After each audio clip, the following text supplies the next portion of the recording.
pessoal, bom dia para vocês, alunos do curso de redação, professora Marisa, professor Marcel, tá? Tudo certo, caminhando, estamos aí em novembro, também na etapa final do nosso curso de redação, aulas 55 e 56, elas serão concluídas na aula 60, então nós temos aí ainda 3 semanas para vocês produzirem textos, tá? O texto dessa semana que nós fizemos, Enem 2015, a persistência da violência contra a mulher na sociedade brasileira, é um tema assim que, vamos dizer assim, conseguiu fugir pouca coisa do básico. Não houve aquela fartura de citações, de reflexões. A maioria trabalhou em cima dos dados estatísticos, de que a persistência ela continua, de que isso tem que ser melhorado, mas ainda alguns alunos resistentes a marcar a tese. E a tese é super importante, gente. O que exatamente você está defendendo?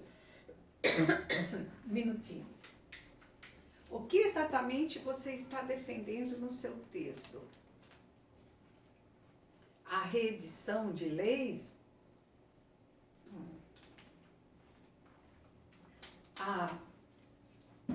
Vamos dizer assim, uma moldura de pensamento, de postura? Vocês que fazem parte da nova geração, uma outra mentalidade com relação à mulher.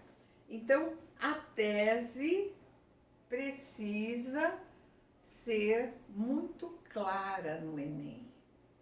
A competência 2, a competência 3, uma que é a adequação ao tema e a outra que é a estruturação da dissertação, elas levam muito em conta se o seu texto retoma a todo momento a tese que está sendo defendida. Essa articulação com a tese é super importante no Enem. Se o aluno deixa a tese no ar, ele não deixa claro o que está sendo defendido, e por isso que eu peço que vocês marquem, para eu saber se o que vocês pensam que estão defendendo realmente estão, para que vocês não possam incorrer em perda de pontos aí de maneira, vamos dizer assim, ingênua no decorrer do seu texto. Ele pode ser ótimo, mas de repente ele não deixa muito bem estabelecido qual é a defesa que está sendo feita, tá? Então, a persistência quer dizer que ela continua, e se ela continua, ela tem que ser melhorada. Essa foi a base de todo mundo. Então, muita gente fez na introdução uma abordagem histórica, né? Que o machismo, a sobreposição social do homem sobre a mulher, ela vem desde o início da história, da construção da nossa história como sociedade civil.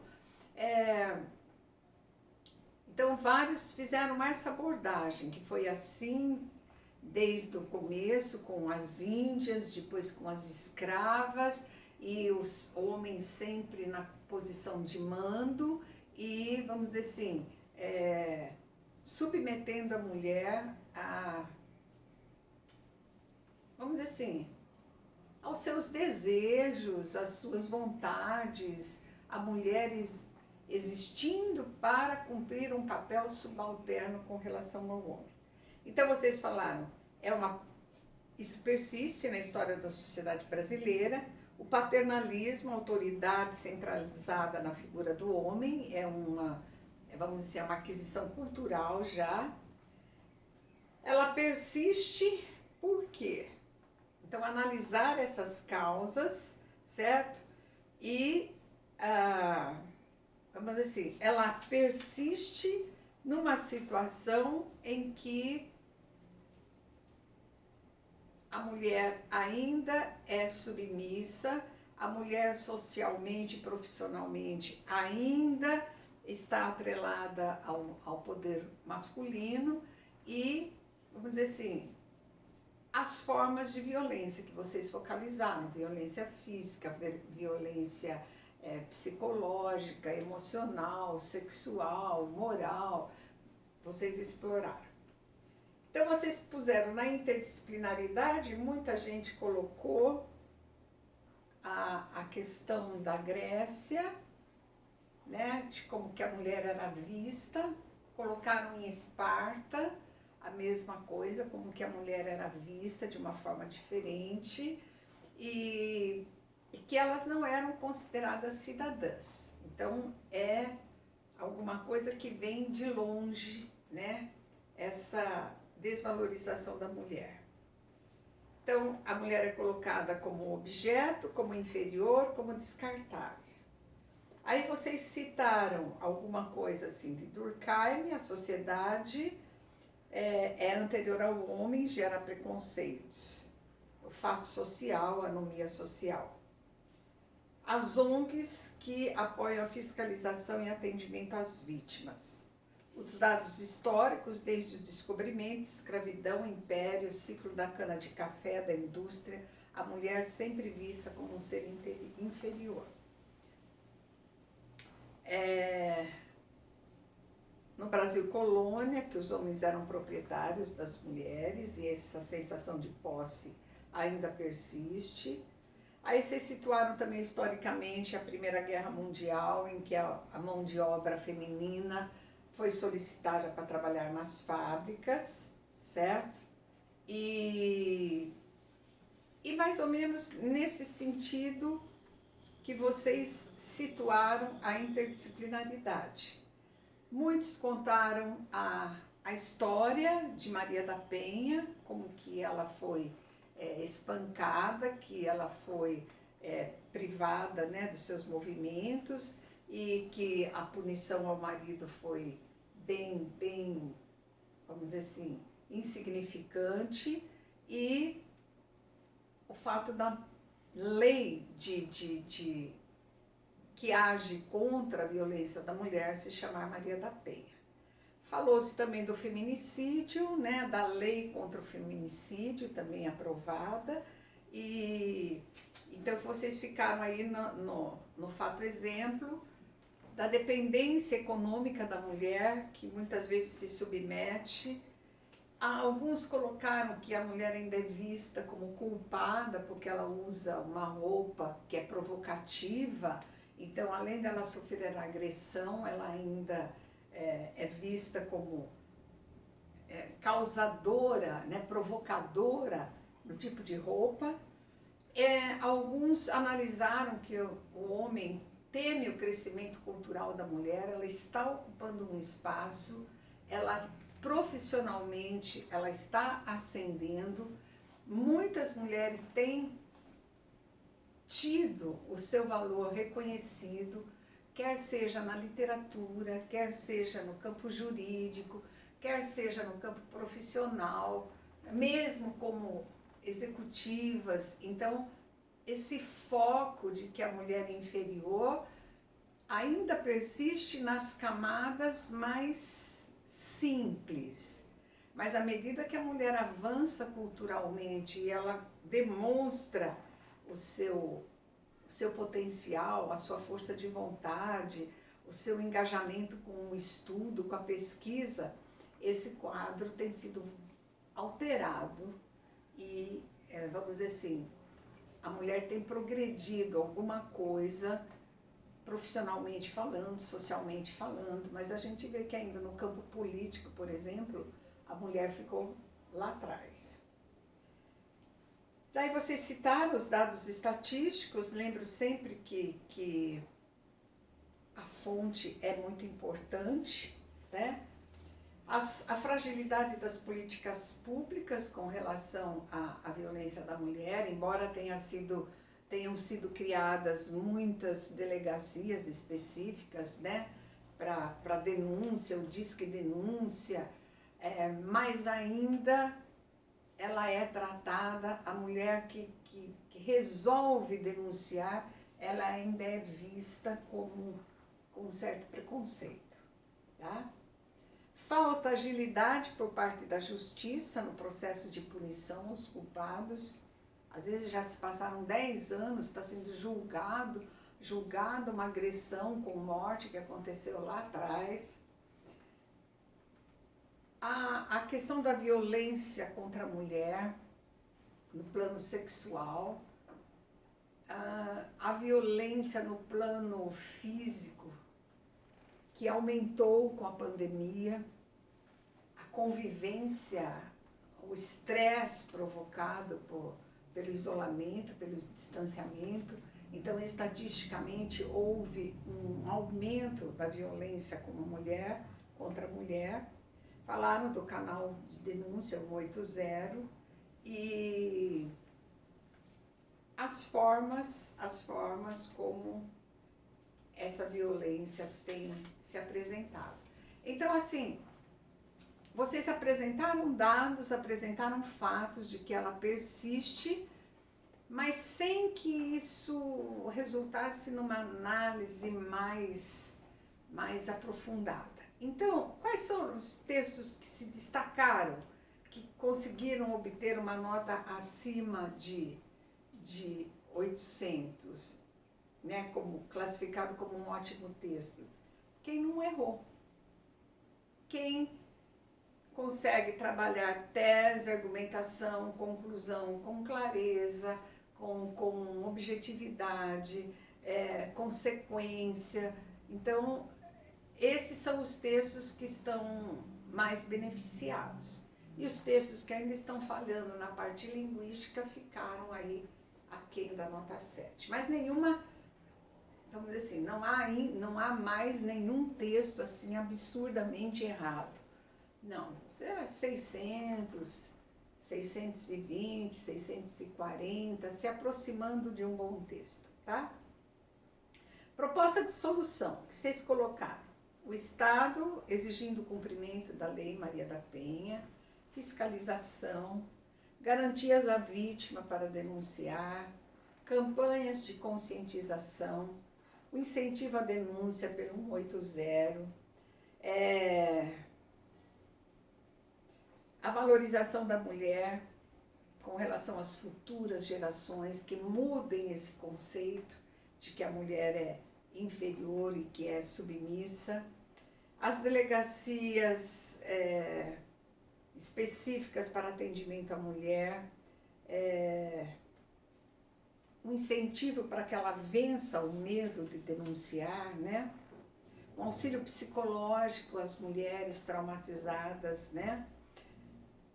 Criar na criança já o sentimento de empatia, igualdade no tratamento. Então, na verdade, é uma questão cultural que tem que ser alterada. Então, as novas gerações que estão sendo formadas, elas têm que ter a ideia da igualdade de valores entre sexo masculino e feminino. O respeito mútuo na igualdade de gênero. Palestras esclarecedoras, grupos de apoio às vítimas, uma polícia mais ágil, mais especializada, mais atuante, e principalmente a parte jurídica, que envolve os denunciados, tá? Evitar no seu dia a dia, nas suas abordagens com relação à mulher, piadas que visualizam a mulher apenas como objeto sexual, ironias, comentários, os programas humorísticos que exploram apenas a mulher objeto e, vamos dizer assim, buscar na nossa literatura, na história da humanidade, exemplos de mulheres que realmente fizeram a diferença. Tá certo, pessoal? Então, assim, houve bons textos, houve ótimos textos, mas como eu falei para vocês, não tanto pela parte de conteúdo, mas sim pela estrutura dissertativa e a forma como a dissertação se desenvolveu, tá bem? A aula de hoje, nós temos aqui as aulas 55, 56, trabalhando o Enem agora de 2017, essa parte de vídeo que está sendo gravada e apresentada. Nós selecionamos para 2017 36 questões e a proposta de redação, desafios para a formação educacional de surdos no Brasil.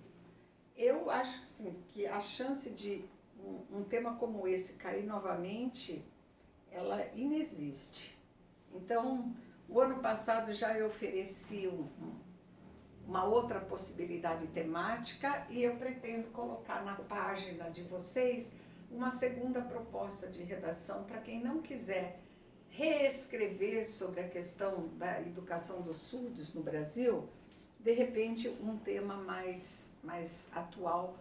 Pode ser que eu tire lá do Enem, PPL, eu peça para o Marcel ver um tema aí para a gente trabalhar. Então, na aula de vocês, eu devo colocar uma segunda proposta e vocês poderão escolher, tá? O estudo nosso hoje é da competência 4. O que é a competência 4?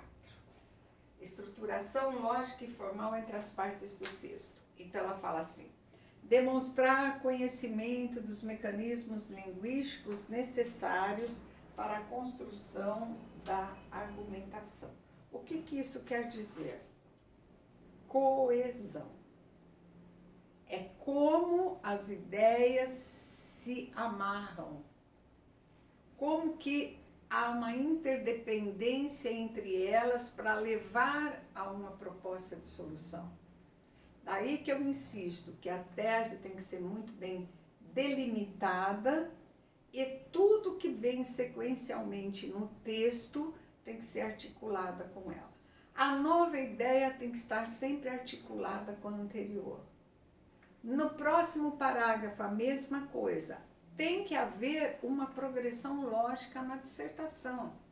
E isso é garantido exatamente pela coesão do texto. Então, a competência 4, ela é todinha voltada para a coesão textual. A estruturação lógica e formal entre as partes do texto. Então, o texto é uma somatória, é um todo formado de partes que se comunicam entre si.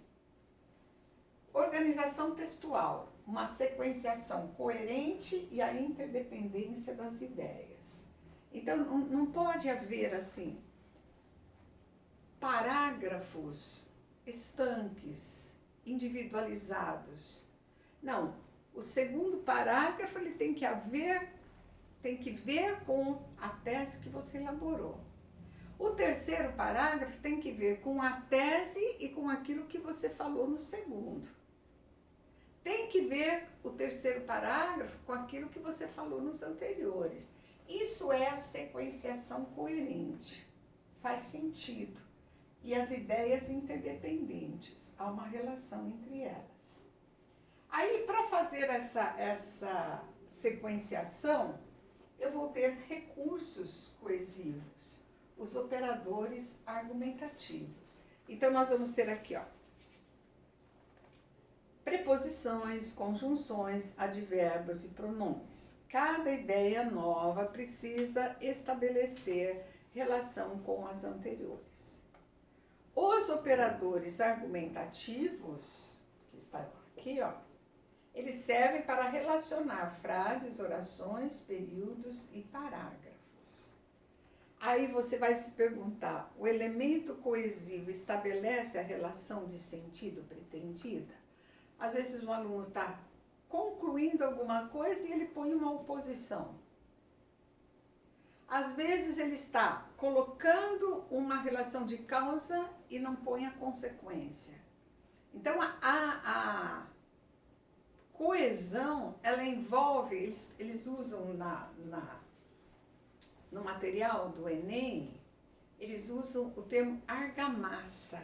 É como a argamassa do texto, que vai fazer a ligação entre todas as partes, para que o resultado final seja uma textura homogênea e, vamos dizer assim, resistente no caso da argamassa. E no seu texto, uma estrutura lógica, coerente, progressiva, no sentido de conduzir a comprovação da tese e uma proposta de solução no final. Então aqui, vocês se lembram que no final de junho, as últimas aulas de junho, nós trabalhamos 2 semanas coesão. Então quem ainda está com problema na coesão do texto, voltem àquelas aulas, releiam a teoria daquelas aulas, porque nós trabalhamos exatamente a coesão referencial e a sequenciação que eles estabelecem aqui na prova na correção do Enem. Então, o que eles falam? Coesão referencial, a primeira.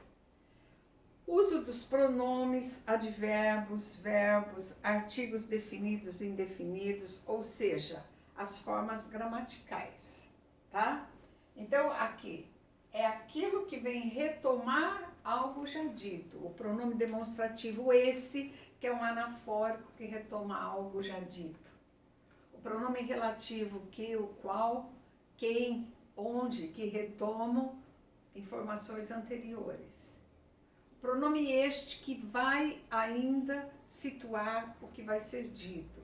O uso correto dos pronomes, o uso correto dos advérbios, tá? Quando é tempo eu uso quando, eu não uso onde, por exemplo.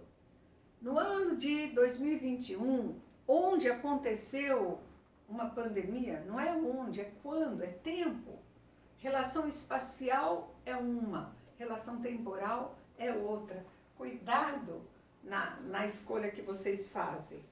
Daí vocês colocam aqui também a coesão referencial, além da parte gramatical, que seria preposição, conjunção, pronomes, advérbios, vocês têm a parte lexical, que é a retomada através de sinônimo, para não repetir, a retomada através dos hipônimos e hiperônimos, compondo aí o elemento mais específico e o elemento que generaliza, escolhendo substantivos que são generalizantes, como, por exemplo, o fato, o evento, o fenômeno, a crença, a confiança, a manutenção. Então, alguns, eles têm um aspecto neutralizador e, ao mesmo tempo, às vezes, eles retomam um parágrafo inteirinho. O evento acontece quando? Então, tudo que foi falado antes, sintetizado na palavra evento, por exemplo, tá? Então, seria aí por uso de sinônimos, de hipônimos, de hiperônimos, certo? De palavras que têm um teor mais específico, mais generalizante, para retomar termos anteriores. E a sequenciação, que seria a coesão sequencial. O que seria? Evitar a repetição de palavras, então usar o sinônimo para não repetir, mesmo que sejam palavras pertencentes, que nem a violência aí, tentar outras formas de se referir para não repetir 10 vezes no texto, por exemplo, a palavra violência, para não repetir a mesma conjunção diversas vezes no texto. Então, se você tem uma oposição, você tem o mas, o porém, o todavia, o contudo, o embora, o entretanto, ou ainda que, o mesmo que, se bem que, todos eles são oposição. Então, tentar outras possibilidades sequenciais que não seja repetir sempre a mesma conjunção. O que mais? Encadeamento por justaposição. As orações subordinadas, principalmente as adverbiais e as adjetivas, uma atenção especial com relação a elas, porque elas têm essa indicação de circunstâncias, as adverbiais, e de retomada de termos anteriores, que seriam as adjetivas. Aí lá existe uma página de sugestão de operadores argumentativos. Quais são os termos que vocês podem usar para indicar algumas possibilidades? Por exemplo, operadores que somam argumentos a favor da mesma conclusão. Também, ainda, nem, não só, mas também, tanto como, além de, além disso. Por exemplo, acréscimo, outras informações que vão ser passadas. Operadores que indicam o argumento mais forte em uma escala a favor de uma mesma conclusão. Inclusive, até mesmo, nem mesmo. Operadores que contrapõem argumentos orientados para conclusões contrárias, mas, porém, contudo, todavia, no entanto, entretanto, embora, ainda que, posto que, apesar de, etc, etc. São 10 sugestões, ó, que estão aqui nessa folha, que eu vou passar para vocês por foto, tá? Eu vou pôr lá na página do curso de redação a inclusão dessa sugestão aqui de operadores dissertativos, argumentativos, que vocês poderão utilizar aí na elaboração do seu texto. Então, vejam, a competência 4, ela trata especificamente da coesão do texto, a amarração das ideias, a escolha dos operadores argumentativos, os recursos coesivos de que vocês dispõem. Então, sim, uma abordagem tanto lexical, quando eu trabalho sinônimos, para evitar repetição, quanto sequencial, quando eu trabalho os elementos, os operadores coesivos, para criar aquela progressão lógica que está sempre conectada com a tese, está sempre conectada com a ideia anterior, e elas vão somando numa progressão que vai conduzir naturalmente à conclusão. Eu sempre falei para vocês, a fluência de um texto é uma das maiores conquistas que vocês poderão fazer. E agora o Enem, né, 200 pontos em função da coesão do seu texto. Até para vocês entenderem por que às vezes na competência 4 a nota de vocês cai, e para vocês entenderem, ela não tem a ver com o tema, ela não tem a ver com a abordagem, ela tem a ver com a forma como as ideias foram construídas e colocadas numa sequência lógica para que o texto seja objetivo, seja claro, seja simples, seja coerente. Certo, pessoal? Tudo bem? Então, para a aula de hoje, atenção para a competência 4 agora, para ver se vocês não estão falhando. Toda vez que eu substituo uma preposição, uma palavra, uma conjunção que esteja interferindo nessa sequenciação, vocês estão perdendo pontos aqui, tá? Então, bom estudo para vocês, um bom trabalho. Vamos trabalhar, quem quiser trabalhar a formação educacional dos surdos no Brasil, poderá fazê-lo. E eu vou dar uma segunda opção, que vai ser colocada na aula de vocês. O Marcel ainda não me entregou, por isso que eu já não estou comentando aqui, tá? Mas eu sei que ele tem feito temas muito bons, principalmente ligados aí à pandemia, e de repente nós podemos aproveitar algum aqui para o nosso exercício de Enem, e para vocês terem uma correção condizente com o Enem, certo? Então, bom estudo, boa semana para vocês, beijo grande, fiquem bem, força, vontade, garra, nós estamos chegando à conquista final, tá? Tchau, pessoal, tchau, tchau.